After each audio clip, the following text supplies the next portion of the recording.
Hello दोस्तों, स्वागत है आप सभी का अपने ब्रांड न्यू चैनल फिल्मिज़म में। आज हम बात करेंगे अमेरिकी वकालत की दुनिया के बारे में। इस हॉलीवुड फिल्म का नाम है रोमन जे इज़राइल एस्क्वायर। इसमें मुख्य किरदार में है Oscar winning actor Denzil Washington और इस फिल्म को लिखा और डायरेक्ट किया है नाइट क्रॉलर के मेकर डैन गिलरॉय ने। इस फिल्म की कहानी शुरू होती है रोमन जे इज़राइल नाम के एक अमेरिकी वकील से, जो विलियम जैक्सन की लॉ फर्म में ब्रीफ्स बनाने का काम करता है। रोमन ने अपने कई सालों की मेहनत और अनुभव से प्ली बार्गेन के गलत इस्तेमाल को रोकने के लिए ब्रीफ्स में बदलाव किए हैं। रोमन के पास अद्भुत मेमोरी है और वो अकेले ही अपने अपार्टमेंट में रहता है। आगे बढ़ते हुए हम देखते हैं कि विलियम जैक्सन को हार्ट अटैक आता है, जिसकी वजह से फर्म के सारे अधिकार उसके स्टूडेंट जॉर्ज पियर्स के पास आ जाते हैं। जॉर्ज रोमन के लीगल माइंड से खुश होकर उसे अपनी फर्म में जॉब ऑफर करता है, पर रोमन उसके ऑफर को मना कर देता है क्योंकि उसे लगता है कि जॉर्ज एक मतलबी आदमी है और वकीली वो सिर्फ पैसों के लिए करता है। इसी बीच एक इंटरव्यू के दौरान रोमन की मुलाकात माया से होती है, जो एक एक्टिविस्ट है।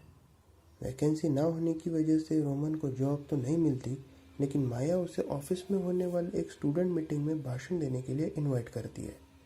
आखिरकार जॉब सर्च से परेशान होकर रोमन मजबूरी से पियर्स के ऑफर स्वीकारता है और उसके ऑफिस में काम करना शुरू कर देता है। शुरुआती दिनों में रोमन को ऑफिस के एनवायरनमेंट के साथ एडजस्ट होने में तकलीफ होती है, लेकिन धीरे धीरे सब ठीक हो जाता है। इसी बीच एक केस आता है जिसमें डेरेल नाम की एक लड़की को शॉपिंग सेंटर में किए गए शूटआउट के इल्ज़ाम में अरेस्ट होती है। बाद में रोमन को उससे ये पता चलता है कि हमला किसी और ने किया था और डेरेल को इस केस में फंसाया जा रहा है। असली शूटर का नाम कार्टर सीजे है, जो एक गुंडा है। रोमन अपने तरफ से जॉर्ज को बिना बताए निगोशिएशन करने की कोशिश करता है, पर फेल हो जाता है, जिसकी वजह से इस केस में गड़बड़ी होती है और इस वजह से रोमन को जॉर्ज वार्निंग दे देता है। उदास और हताश रोमन जब अपने घर जाने लगता है तब उसे एक गुंडा मारपीट करता है। अपनी लाचारी और बेबसी को मिटाने के लिए रोमन सीजे का पता शॉप के लॉयर्स को बता देता है और इनाम की रकम जीतकर छुट्टी मनाने के लिए निकल जाता है। जब रोमन वापस अपने ऑफिस ज्वाइन करता है तब पियर्स उसे सॉरी कहता है और अपने फ्यूचर प्लान में एक सीनियर के तौर पर अपॉइंट करता है।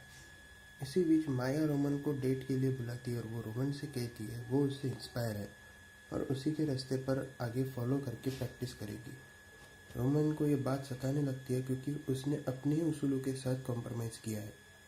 रोमन घर आकर एक लेटर लिखने लगता है और जीती हुई रकम एक बैग में भर देता है।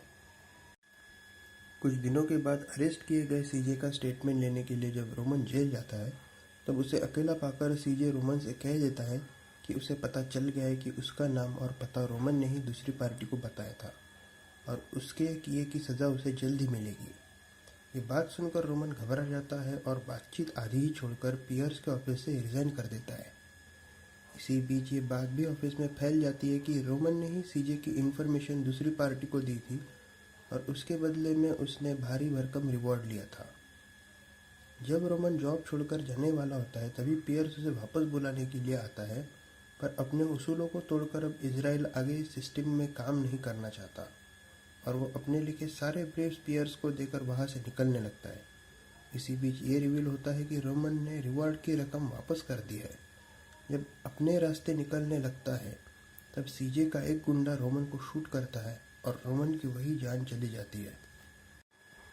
रोमन की मृत्यु के बाद माया अपनी प्रैक्टिस उसी के उसूलों को फॉलो करके कंटिन्यू करती है और पियर्स रोमन ने लिखे ब्रीफ्स को कोर्ट में शामिल करने के लिए अर्जी जमा करता है।